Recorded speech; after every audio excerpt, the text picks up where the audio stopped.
Chapter 2. The Science of Deduction.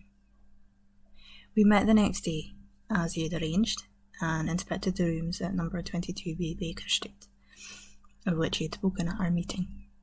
They consisted of a couple of comfortable bedrooms and a single large, airy sitting room, cheerfully furnished, and illuminated by two broad windows. So desirable in every way were the apartments, and so moderate did the terms seem when divided between us, that the bargain was concluded upon the spot, and we at once entered into possession. That very evening I moved my things round from the hotel, and the following morning Sherlock Holmes followed me with several boxes and portmanteaus.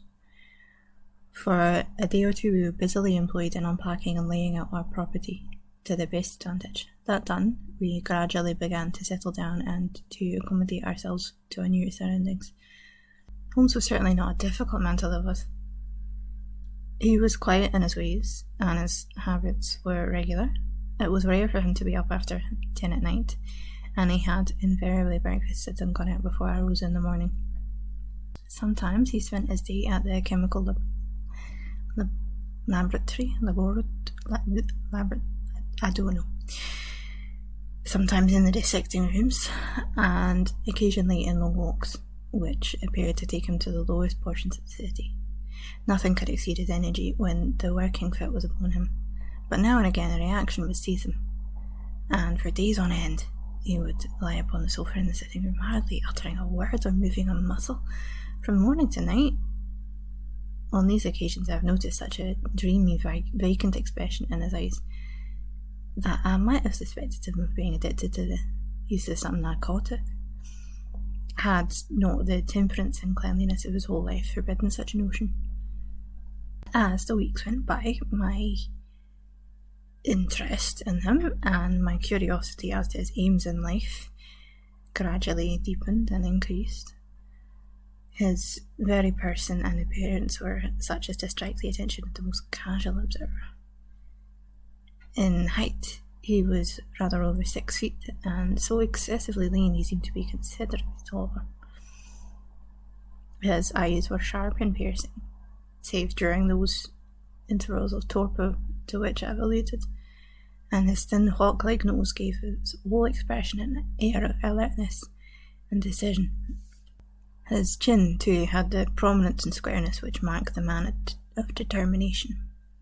His hands were invariably blotted with ink and stained with chemicals, yet he was possessed of extraordinary delicacy of touch, as I frequently had occasion to observe when I watched him manipulating his fragile philosophical instruments. The reader may set me down as a hopeless busybody when I confess how much this man stimulated my curiosity, and how often I endeavoured to break through the reticence which he showed on all that concerned himself.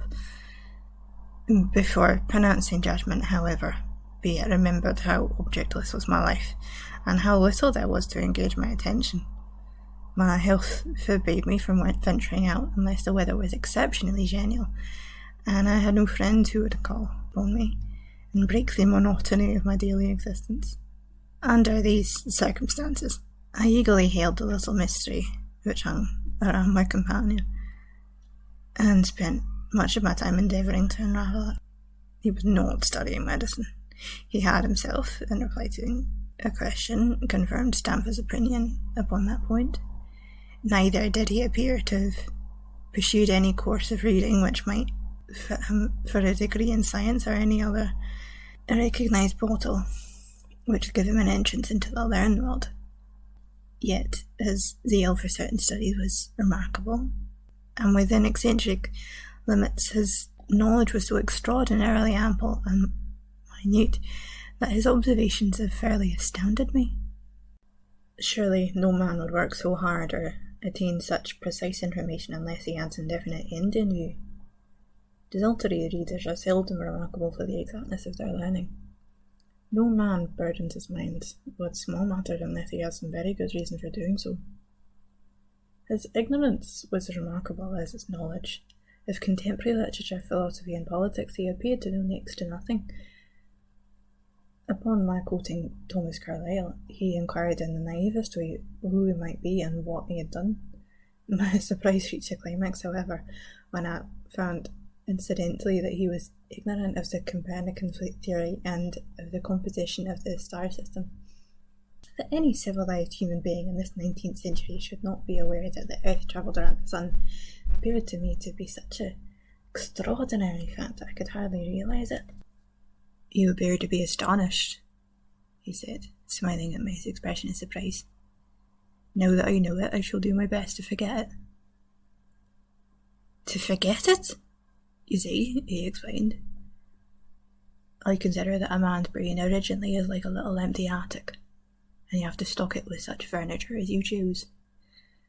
A fool takes in all the lumber of every sort which he comes across, so that the knowledge which might be useful to him gets crowded out, or at best is jumbled up with a lot of other things, so that he has the difficulty in laying his hands upon it. Now the skilful workman is very careful indeed as to what he takes into his brain attic. He will have nothing but the tools which may help him in doing his work, but of these he has a large assortment, and all in the most perfect order. It was a mistake to think that little room has elastic walls and can distend to any extent. Depend upon it, there comes a time when, for every addition of knowledge, you forget something that you knew before. It is of the highest importance, therefore, not to have useless facts, elbowing out the useful ones." "But their solar system," I protested. "What deuce is it to me?" he interrupted impatiently. "You say we go round the sun. If we went up round the moon, it wouldn't make pennyworth of difference to me or my work." I was on the point of asking him what that work might be, but something in his manner showed me that the question would be an unwelcome one. I pondered over our short conversation, however, and endeavoured to draw my deductions from it. He said he would acquire no knowledge which did not bear upon his object. Therefore, all the knowledge which he possessed was such as would be useful to him.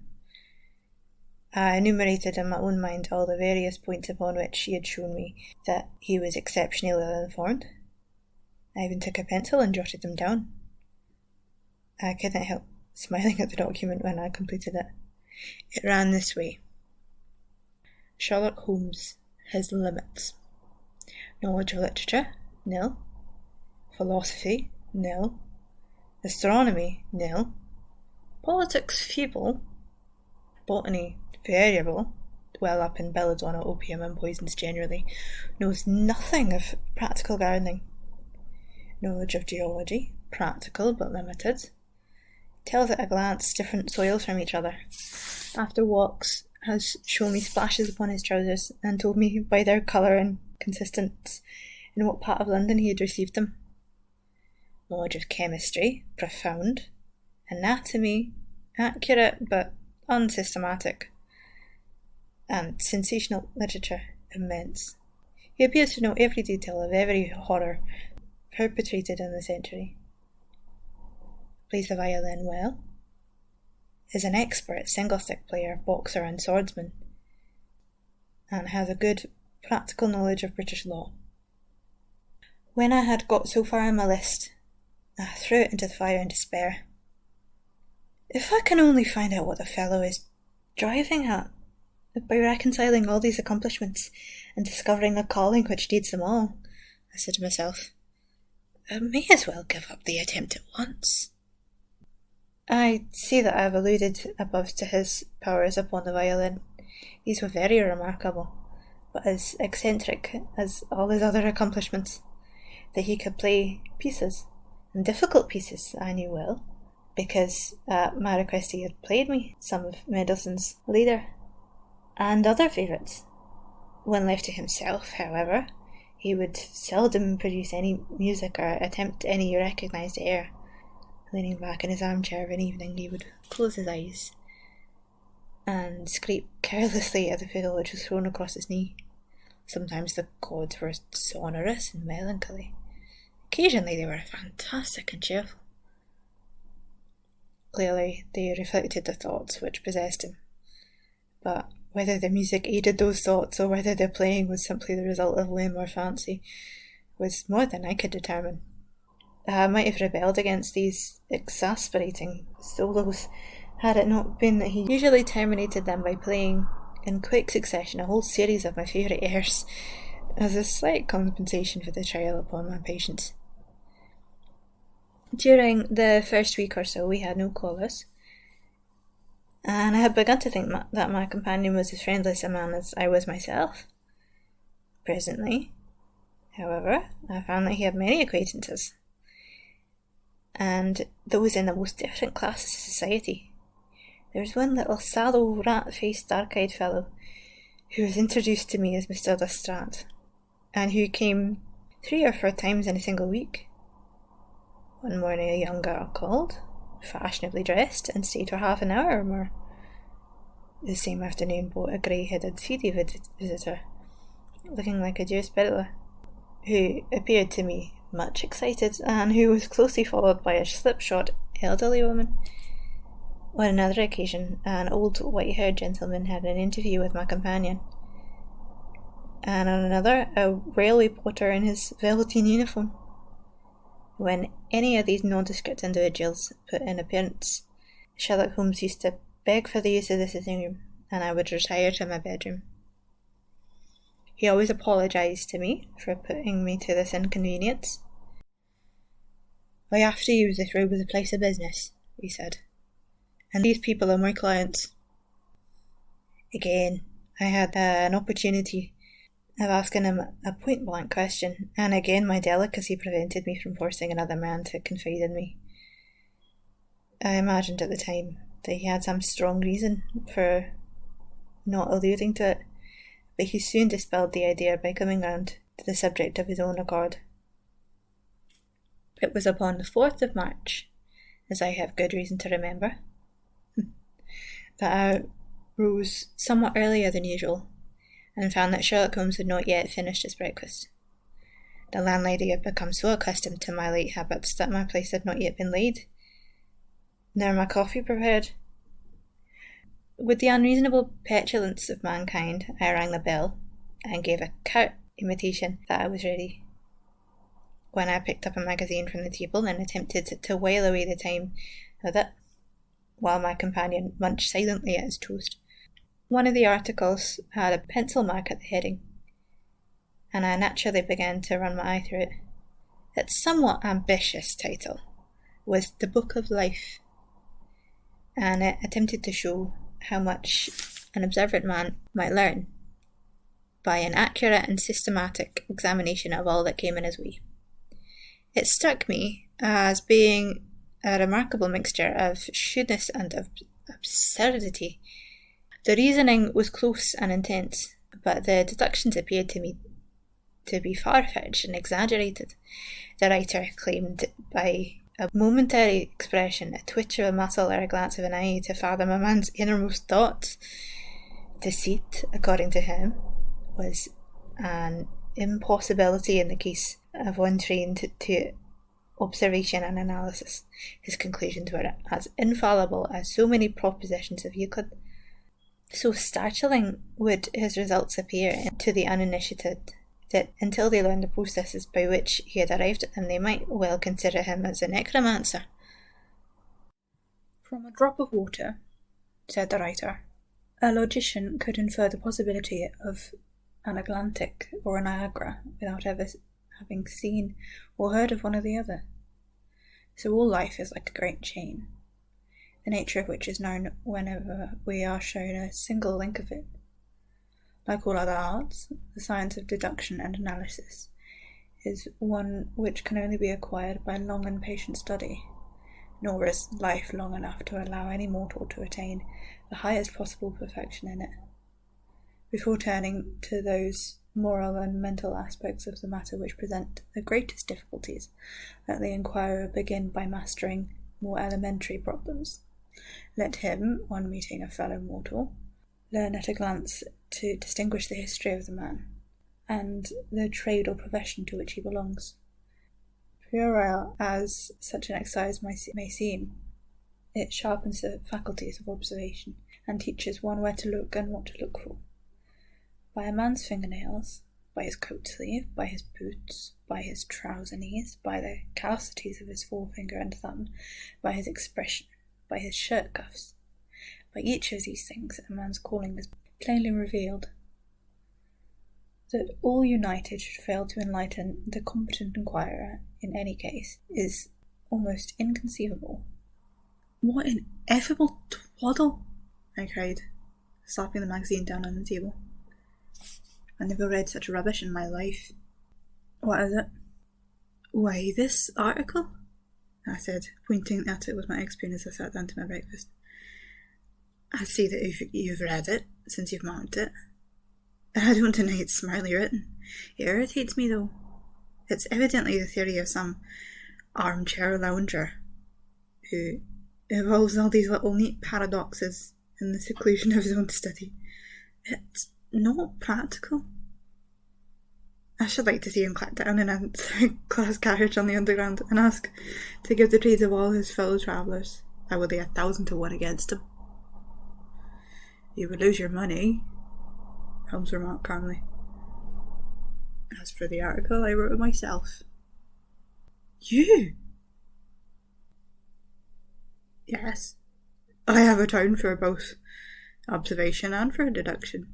The theories which I have expressed there, and which appear to you to be so chimerical, are really extremely practical. So practical that I depend upon them for my bread and cheese."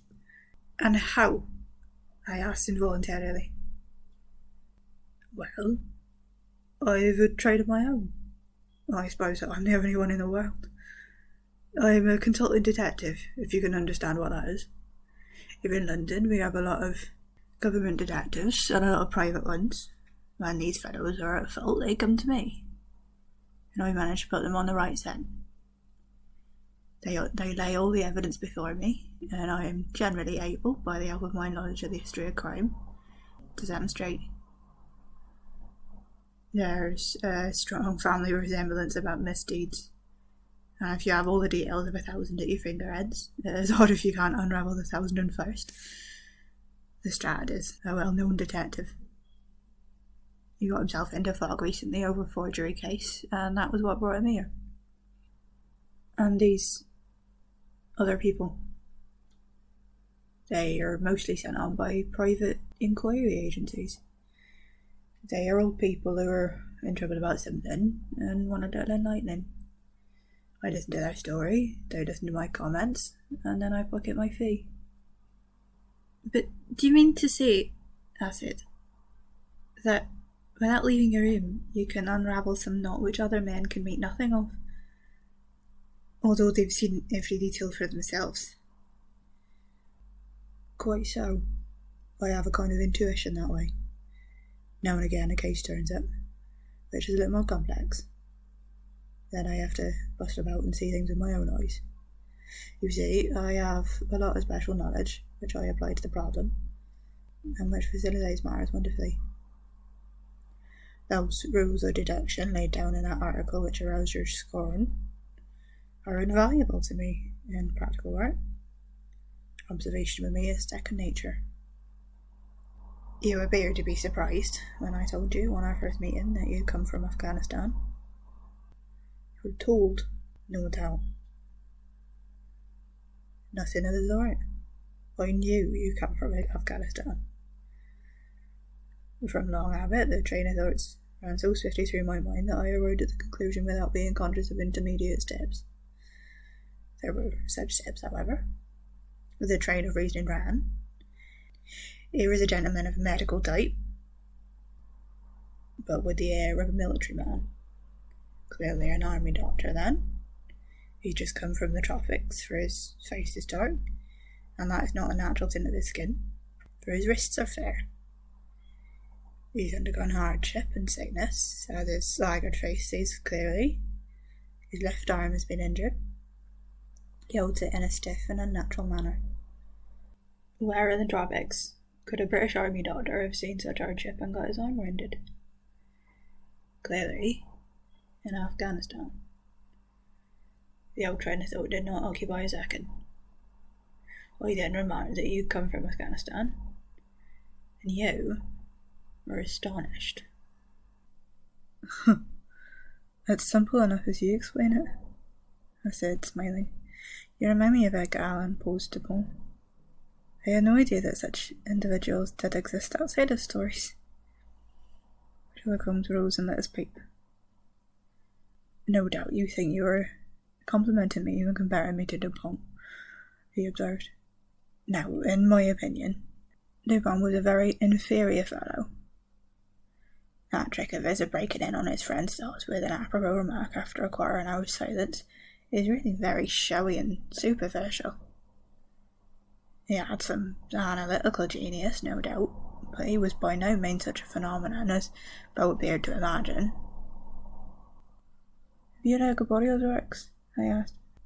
And does Lecoq come to your idea of a detective? Sherlock Holmes sniffed sardonically. Lecoq was a miserable bungler, he said in an angry voice. He had only one thing to recommend him, and that was his energy. That book made me positively ill. The question was how to identify an unknown prisoner. I could have done it in 24 hours. Lecoq took 6 months. It might be made into a textbook for detectives to teach them what to avoid. I felt rather indignant at having two characters whom I had admired treated in this cavalier style. I walked over to the window and stood looking out at the busy street. This fellow may be very clever, I said to myself, but he's certainly very conceited. There are no crimes and no criminals in these days, he said querulously. What's the use of having brains in our possession? I know well that I have it in me to make my name famous. No man lives or has ever lived who sport the same amount of study and of natural talent to the detection of crime which I have done. And what is the result? There is no crime to detect, or at most some bungling villainy, with a motive so transparent that even a Scotland Yard official can see through it. I was still annoyed at his bumptious style of conversation. I thought I'd best to change the topic. I wonder what that fellow was looking for, I asked, pointing to a solid, plainly dressed individual who was walking slowly down the other side of the street, looking anxiously at the numbers. He had a large blue envelope in his hand, and was evidently the bearer of a message. You mean the retired sergeant of Marines? Said Sherlock Holmes. Brag and bounce, I thought to myself. He knows I cannot verify his guess. The thought had hardly passed through my mind when the man whom we were watching caught sight of the number on our door and ran rapidly across the roadway. We heard a loud knock, a deep voice below, and heavy steps ascending the stair. For Mr. Sherlock Holmes, he said, stepping into the room and handing my friend the letter. Here was an opportunity of taking the conceit out of him. He little thought of this when he made that random shot. May I ask, my lad, I said in the blandest voice, what your trade might be? Commissionaire, sir, he said gruffly. Uniform away for repairs. And you were? I asked with a slightly malicious glance at my companion. A sergeant, sir. Royal Marine Light Infantry, sir. No answer? Right, sir. He clicked his heels together, raised his hand in salute, and was gone.